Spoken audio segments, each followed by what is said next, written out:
प्रिय साथियों, आज मैं आप सबों के बीच एक बहुत ही मधुर और मानव मूल्यों का सबसे उत्तम लक्ष्य जो इस जीवन से प्राप्त किया जा सकता है, उस विषय को अपने कविता के माध्यम से दर्शाने जा रहा हूँ। कविता की एक एक पंक्ति गौर फरमाने लायक है। ईश्वर ने हम सबों को एक महान जीवन अर्थात मनुष्य जीवन प्रदान किए हैं। इसका मान हमें हर मूल्यों पर रखना होगा। मानवता को बखानते हुए रामचरितमानस में गोस्वामी तुलसीदास जी कहते हैं, बड़े भाग्य से नर्तन पावा, सुर दुर्लभ सद ग्रंथन गावा। अर्थात यह मनुष्य तन बड़ा ही भाग्य से प्राप्त होता है, जिसे पाने के लिए देवतागण भी तरसा करते हैं। क्योंकि अगर कोई मुक्ति को प्राप्त करना चाहता है तो वह मार्ग मनुष्य से ही होकर गुजरता है। हमारे महान कवि मैथिली शरण गुप्त जी अपने कविता मनुष्यता में दर्शाते हुए कहते हैं, वही पशु प्रवृत्त है जो आप ही चरे, वही मनुष्य है कि जो मनुष्य के लिए मरे। तो आइए मैं अपने वक्तव्य को और लंबा न कर अपने कविता मनुष्य की पहचान से रूबरू करा रहा हूँ। वो जो इस प्रकार है,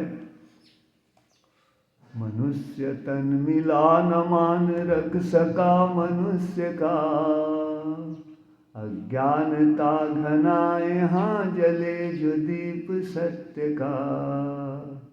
मनुष्य तन मिला न मान रख सका मनुष्य का, अज्ञानता घना यहाँ जले जो दीप सत्य का। पशुवत हम आज भी हैं, जी रहे न सोचते, हम मनुष्य काम क्रोध लोभ में ही है पड़े।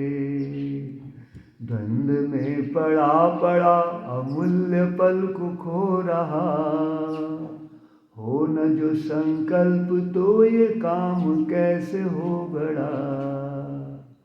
सोए जो ही रह गए तो है अमावस जिंदगी, जाग कर जो जी लिया तो जिंदगी है कीमती।